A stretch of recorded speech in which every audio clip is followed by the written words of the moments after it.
Very disappointed, May. Akala ko nagkakaintindihan tayo. Walang pulis. Walang investigador. Wala akong sinabi sa kanya. Maniwala ka sa akin. A deal is a deal. Panis yan dalawang yan. Kung buhay pa yung dating barangay, walang sinabi ang mga yan. Ikaw, Chief. Barangay ka? Dati. Palaging talo. Problema kasi, palpak na ang lahat. Dapat siguro palitan niyo ibang players. Ang dapat, palitan na ang buong team. Pati ang coach. Total overhaul. Pagbulok ng isang bagay, useless nang palitan ng paisa-isa. Masyado yatang mahal yun. Well, that's the price they have to pay, Chief. Mahal ang pagbabago. Kung di nila kaya magbayad, mananatiling bulok ang sistema.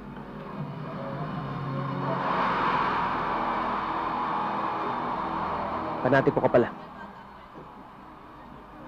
Sawa na lang ako sa kabulukan. Gusto ko makakita ng pagbabago. Ay, ikaw, Chief. Isang ngayon ka pa sa pagbabago.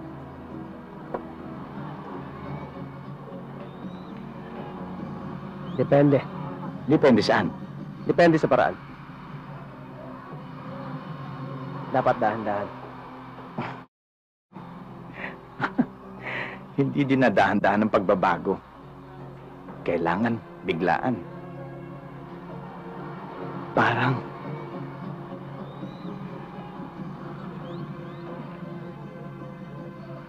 babae.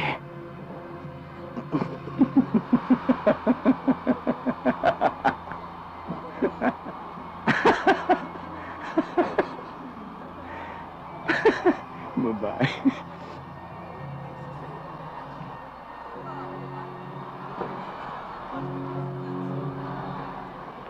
Baliw yun, no? Hindi baliw yun. Baliw yun.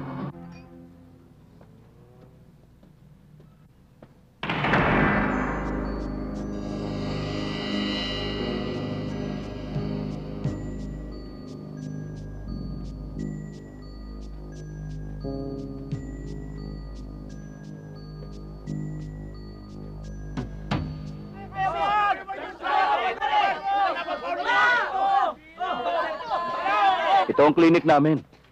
May doktor din kami at 2 nurse. 24 hours ba ang clinic nyo? Hindi. Hanggang alas 6 ng gabi si Doc. At yung isang nurse naman, hanggang alas 12. Paano kung magkaroon ng medical emergency? Dinadala pa rin ba ang preso dito kahit walang doktor? Oo.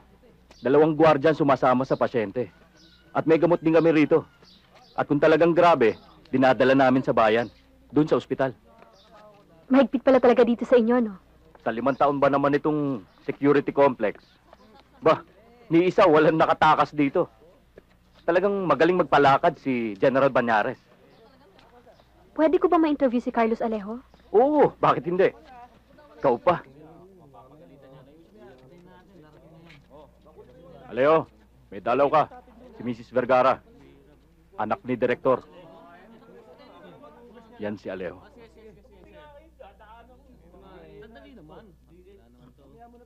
Yan. Pinalipat mo nga talaga eh. Andiyan pa rin. Sabi mo kasi naman dito kami.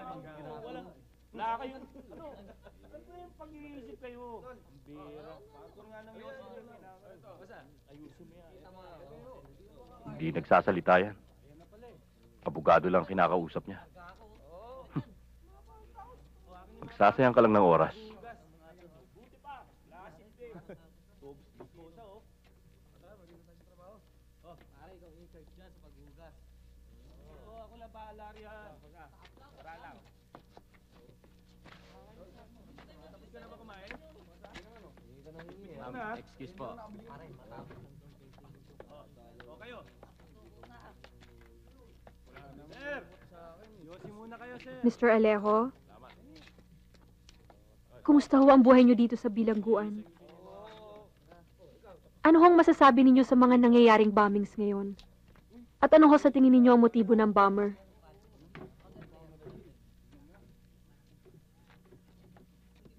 Kung ayaw niyo hong magsalita, isulat niyo na lang ho ang sagot niyo rito. Inaalis ko nga kayo dyan eh. Di ba nyo naiintindihan? Lumipat nga kami. Di ba nakita mo naman? Kung ayaw niyo talaga magsalita, wala akong magagawa. Tama nga si Lieutenant Orosa. Nag-aaksaya lang ako ng oras.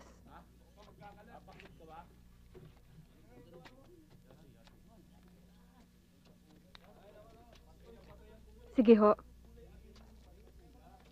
Salamat.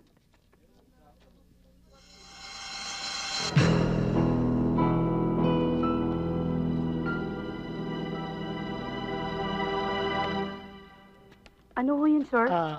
May clearance na kami kay Direktor. Si Alejo ba nasa maximum pa? Oh, okay. Thank you very much. Bye. Sige, ma'am. Kumusta, Teniente?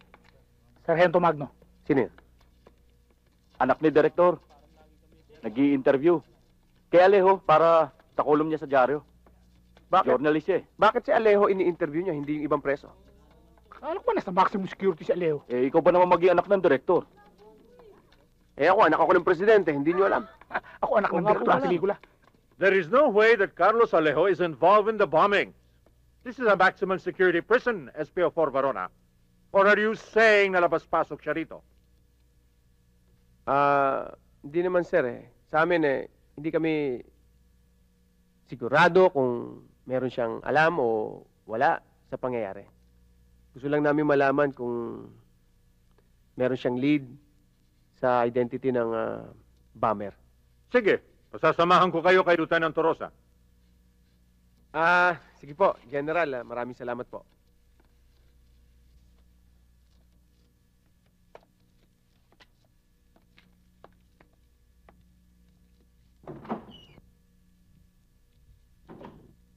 Dito ka muna.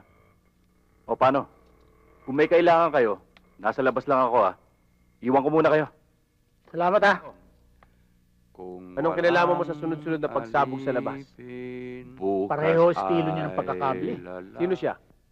Apprentice mo? Kapag hindi sumagot to, sasapukin ko to.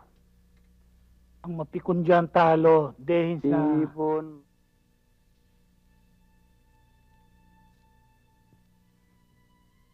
Maraming taong nagpapanggap na sila'y inosente. Pero inosente nga ba sila? Ang mga inosenteng ito, nagbibingi-bingihan, nagbubulag-bulagan, kasabwat ng kasalanan. Kasing sama ng isang nilalang na sa loob at kita ng kasamaan, umiiwas at tumatalikod sa katotohanan. Kung wala kang paninindigan sa mundong ito, hindi ka na dapat tumagal pa rito. Ngayon, masasabi niyo bang wala kayong kasalanan? Sino bang nasa kulungan sa atin?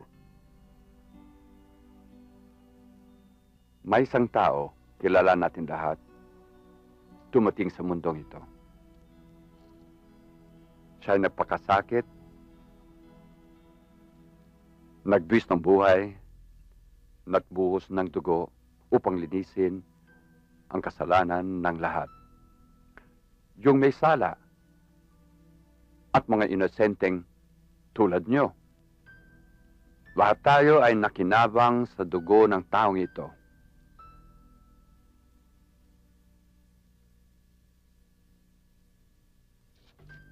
Dapat pala kinausap na lang natin si Brother Mike. Pareho din.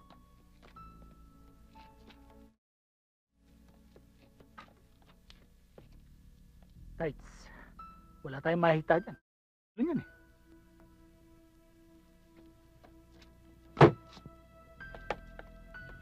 You never argue with a people may not know the difference. Salamat ho.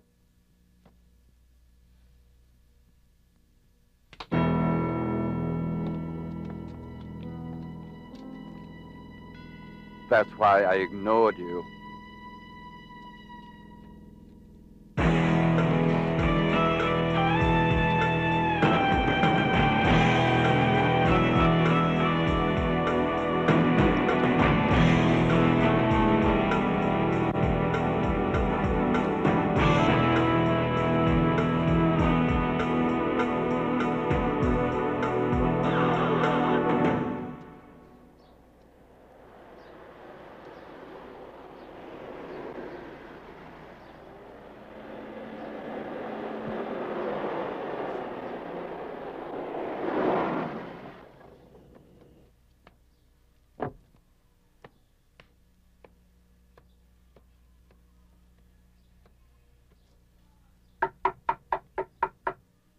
Tao po!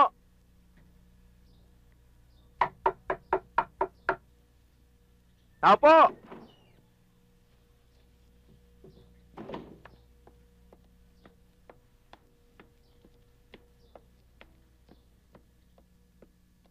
Sino po sila? Types Barona ho, sa Bomb Disposal Squad ng PNP. Ano pong kailangan nyo? May tatanong lang ako kay Mrs. Vergara. Wala po siya rito eh. Official police investigation to, ma'am. Ano pong magagawa ko? Talagang wala naman po siya dito. Ayun siya.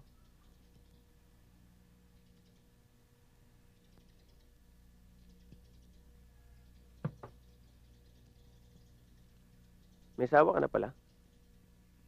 Oo. He died 2 years ago.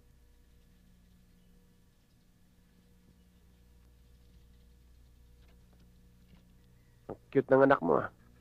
Sa St. Francis pala siya nag-aaral. Oo. Di ba sa St. Francis sumabog yung bombang kinamatay ng pamilya ni Congressman Pinlac? May natatandaan ka ba sa nangyari? Wala akong alam sa pangyayaring yun. Wala naman akong sinabi may kinalaman ka. Nagtatanong lang ako baka natatandaan mo yun. Ewan. Wala. Magulo ng araw na yun eh. Ang anak mo, nasaan? Nasa lolo niya. Kay General Banyares. Oo. Siya nga pala. Tungkol saan yung interview mo kay Carlos Alejo? Buhay niya sa bilangguan. Bakit si Carlos Alejo? Isang maximum security prisoner. Bakit siya? Relevant siya ngayon dahil sa mga bombings na nangyayari. Oh, Sorry pero sandali. Isang tanong na lang. Isa lang. Tataka lang kasi ako sa coincidence. Dahil yung anak mo, nag-aaral sa St. Francis kung saan may sumabog. Ama mo si General Banyares na isang direktor sa isang kulungan. Kung saan nakakulong si Carlos Alejo na isang notorious bomber. Na-interview mo. nasan doon ang tanong mo? Ang katanungan doon kung meron maniniwala doon.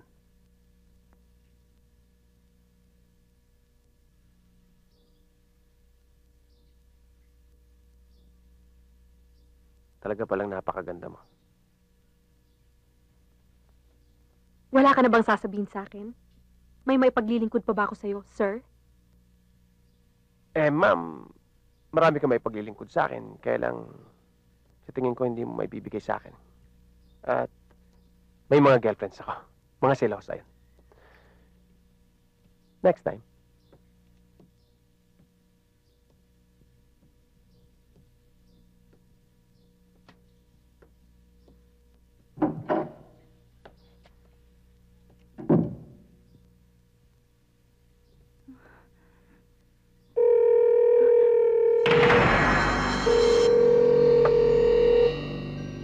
Hello?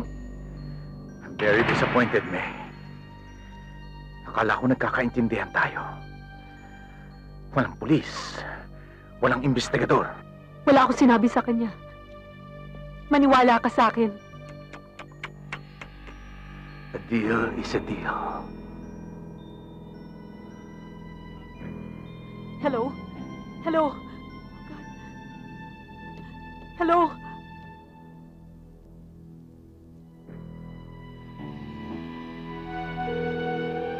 Hello? Sinabi ko na sa'yo, wala akong sinabi sa kanya. Maniwala ka sa akin. Hello, May? Si Annie to. Mangungumusta lang ako. Why? What's wrong? Hello? Ate Annie, I'm sorry. I'll call you back again. Bye.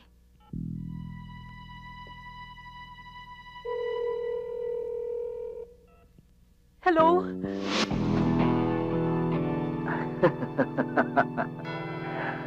On second thought, I know you're not that to risk the life of your child, May.